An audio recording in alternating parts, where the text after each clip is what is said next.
Hi hello welcome back to my mini blog. ಇದು ಸೋಮವಾರ ಆಫೀಸಲ್ಲಿ ಹೆಂಗೆ ಒಂದು ವಿಡಿಯೋ ಕ್ಲಿಪ್ ತಗೊಂಡೆ.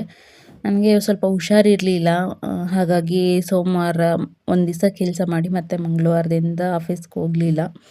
ಎಂತಕ್ಕಪ್ಪ ಅಂದರೆ ಸ್ವಲ್ಪ ಹುಷಾರಿಲ್ಲ ಅಂತ ಹೇಳ್ಬಿಟ್ಟು ಹಾಸ್ಪಿಟಲ್ಗೆ ಹೋಗಿದ್ದಾಗ ಹಾಸ್ಪಿಟಲಲ್ಲಿ ನಾಳೆ ಬನ್ನಿ ಒಂದೆರಡು ಮೂರು ಥರ ಟೆಸ್ಟ್ ಎಲ್ಲ ಬರ್ಕೊಟ್ಟಿದ್ರು, ಸ್ಕ್ಯಾನ್ ಎಲ್ಲ ಬರ್ಕೊಟ್ಟಿದ್ರು.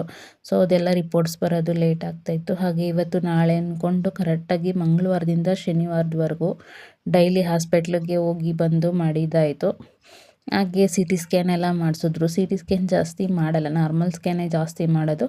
ಬಟ್ ಆದರೂ ಸಿ ಟಿ ಸ್ಕ್ಯಾನು ಮಾಡಿಸಿ ಅದು ಆಪ್ರೇಷನ್ ಮಾಡಬೇಕು ಅಂತ ಹೇಳಿದ್ರು. ಸದ್ಯಕ್ಕೀಗ ನಾವು ಆಪ್ರೇಷನ್ ಎಲ್ಲ ಮಾಡಿಸ್ಕೊಳ್ಳೋ ಇದಿಲ್ಲ, ಬಟ್ ಜಾಸ್ತಿ ಏನೂ ಆಗಿಲ್ಲ. ಹಾಗಾದರೆ ಆಪ್ರೇಷನ್ ಅಂತೂ ಮಾಡಿಸ್ಕೋಬೇಕು, ಎಲ್ಲ 1,00,000 ಖರ್ಚಾಗುತ್ತೆ ಅಂತ ಹೇಳಿದ್ರು. ನಾನು ಕೇಳಿಸ್ಕೊಂಡು ನಿಜ ತುಂಬ ಬೇಜಾರಾಯಿತು. ಈಗ 1,00,000 ಎಲ್ಲಪ್ಪ ತರೋದು ನಾವಿರೋ ಸಿಚುವೇಷನಲ್ಲಿ. ನಾನು ಬೇರೆ ಕೆಲಸ ಬಿಡ್ತಾಯಿದ್ದೀನಿ ಅಂತ ಹೇಳ್ಬಿಟ್ಟು ಸಿಕ್ಕಾಪಟ್ಟೆ ಬೇಜಾರಾಯಿತು. ಇನ್ನೇನು ಮಾಡೋದು ಅಂತ ಹೇಳ್ಬಿಟ್ಟು ಸುಮ್ಮನೆ ಮನೆಗೆ ಬಂದೆ. ಒಬ್ಬಳೇ ಓಡಾಡ್ತಾ ಇದ್ದೆ ಹಾಸ್ಪಿಟ್ಲಿಗೆ. ನಾನು ಯೂರಿಯನ್ ಇನ್ಫೆಕ್ಷನ್ ಬೇರೆ ಆಗಿತ್ತು, ಅದಕ್ಕೂ ಅಡ್ಮಿಟ್ ಮಾಡ್ಕೋಬೇಕು ಅಂತಂದರು. ಆಮೇಲೆ ನಾನು ಅಡ್ಮಿಟ್ ಆಗಲಿಲ್ಲ, ಹಾಗೆ ಮಾತ್ರೆ ಇಸ್ಕೊಂಡು ಬಂದೆ. ಏನಾದರೂ ತೀರಾ ಜಾಸ್ತಿ ಆದರೆ ಹೋಗಿ ಅಡ್ಮಿಟ್ ಆಗೋಣ ಅಂತ ಹೇಳ್ಬಿಟ್ಟು. ಬಟ್ ಯೂರಿಯನ್ ಇನ್ಫೆಕ್ಷನ್ ಅಂತ ಬಂತು, ಹಾಗೆ ಹರ್ನಿಯಾ ಆಗಿದೆ ಅಂತ ಬಂದಿದೆ.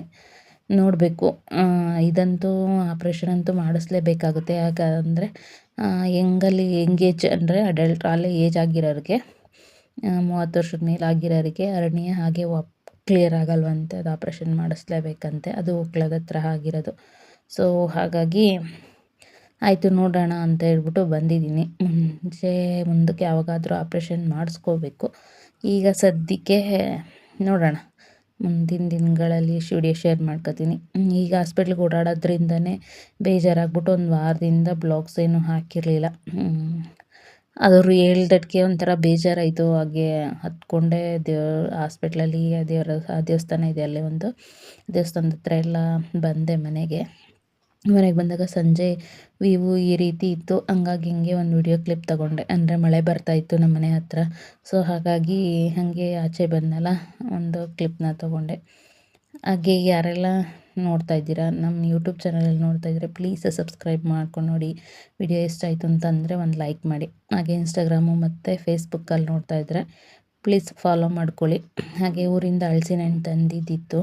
ಸೊ ನಾನು ಒಂದು ವಾರದಿಂದ ಏನೂ ತಿಂದಿರಲಿಲ್ಲ, ಬರೀ ಮೊಸರನ್ನ ತಿಂದ್ಕೊಂಡೇ ಇದ್ದೆ. ಡಾಕ್ಟ್ರು ಮೊಸರನ್ನ ತಿನ್ನಿ ಅಂತ ಹೇಳಿದರು. ಹಾಗಾಗಿ ಇವತ್ತು ಕಟ್ ಮಾಡ್ತಾಯಿದ್ದೆ. Thank you for watching. Please support ಮಾಡಿ.